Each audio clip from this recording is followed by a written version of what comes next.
All right. Hello. Today I'm going to tell you about Wang Jingwei's Chinese Pan-Asianism.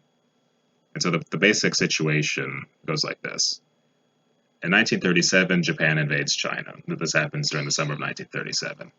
And by 1938, the war is going terribly for China. It's not going well at all. And the United Front government of the Kuomintang, the KMT, the Chinese Nationalist Party, and the CCP, the Chinese Communist Party, has retreated all the way to the western city of Chongqing. And Wang Jingwei, a longtime Kuomintang politico with ties to Sun Yat-sen and to the early revolution back in 1911, decides to break with the United Front, and he decides to go and negotiate with the Japanese himself without the backing of the government.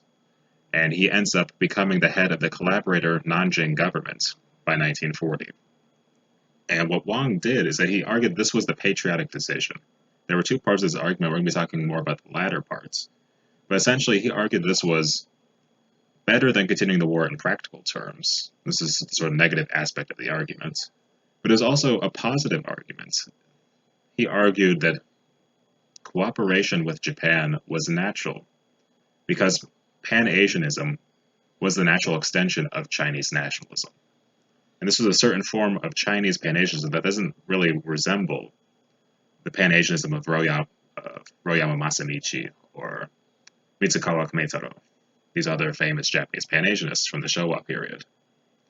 And what was different about it is that Wang relied heavily upon the symbols of the Kuomintang and upon the ideology of Sunist nationalism to construct a Chinese Pan-Asianism. And he did this largely through the figure of Sun Yat-sen himself.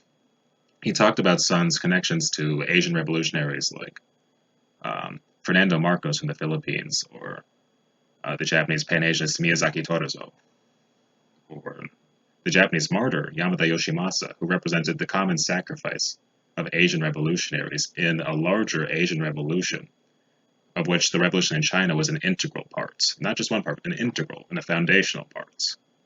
China was a great nation of Asia, and the realization of Chinese nationalism necessarily meant the strengthening of Asia. And so it was a very strongly nationalistic Pan-Asianism, which was at odds with the more regionalistic, anti-nationalistic Pan-Asianism of Royama Masamichi. And so he linked this new Asian Sun Yat-sen and his ideology to Pan-Asianism, while also decrying his opponents as tools of Western imperialism, bringing them essentially the contrast of East and West, though so important in Pan-Asianism, to Chinese nationalism as well.